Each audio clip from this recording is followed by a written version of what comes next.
Ang programang ito ay rated SPG. Striktong patnubay at gabay ng magulang ang kailangan. Maaaring may masiselang tema, lengguwahe, karahasan, sexual, horror o droga na hindi angkop sa mga bata. Minamanmanan nga ng mga taga-anino ang bawat galaw ni Gabo at nalaman na nabuksan nito ang package. Pero may pagdududa ang ibang miyembro ng anino, lalong-lalo na si Uwak at Lawin, na hindi magawa ni Gabo ang inuutos sa kanya.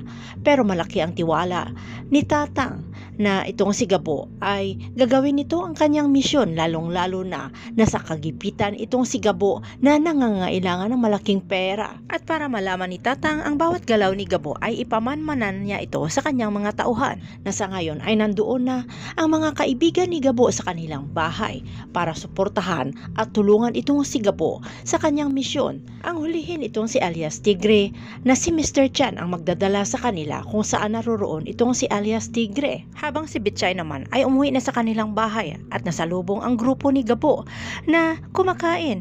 Lalong-lalo na lamang nainis itong si Bitchay at nagwawala dahil nakita na pati pagkain nila ay kinain na ng mga kaibigan ni Gabo.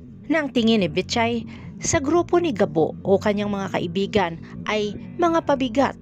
Todo kontra naman ito ang hipag ni Bitchay dahil mahal nito ang kanyang pamangkin na si Gabo. At dumating na nga ang grupo ng mga reporter na gustong mag-interview ulit dito sa kay Bitchay dahil nga hindi na record ang unang interview nila. Ilang beses rin silang nagulit-ulit ng interview dahil hindi nga nakitaan ng emosyon itong si Bitchay. Sinusugsugan nila itong si Bitchay na ipakita ang the best na pag-acting para makuha ang atensyon ng mga netizen, nang sa ganun ay matulungan ang kanyang asawa na ngayon ay nasa critical ng kondisyon.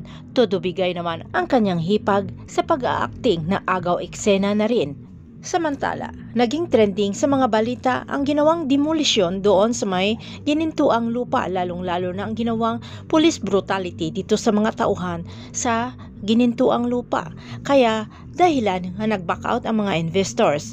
Nagagalit naman itong si General Ricardo Jacinto, ang ama ni Sam, dahil gusto niya na paalisin talaga ang mga tao, lalong-lalo na nalaman na isa sa nakatira doon ay si Rudy.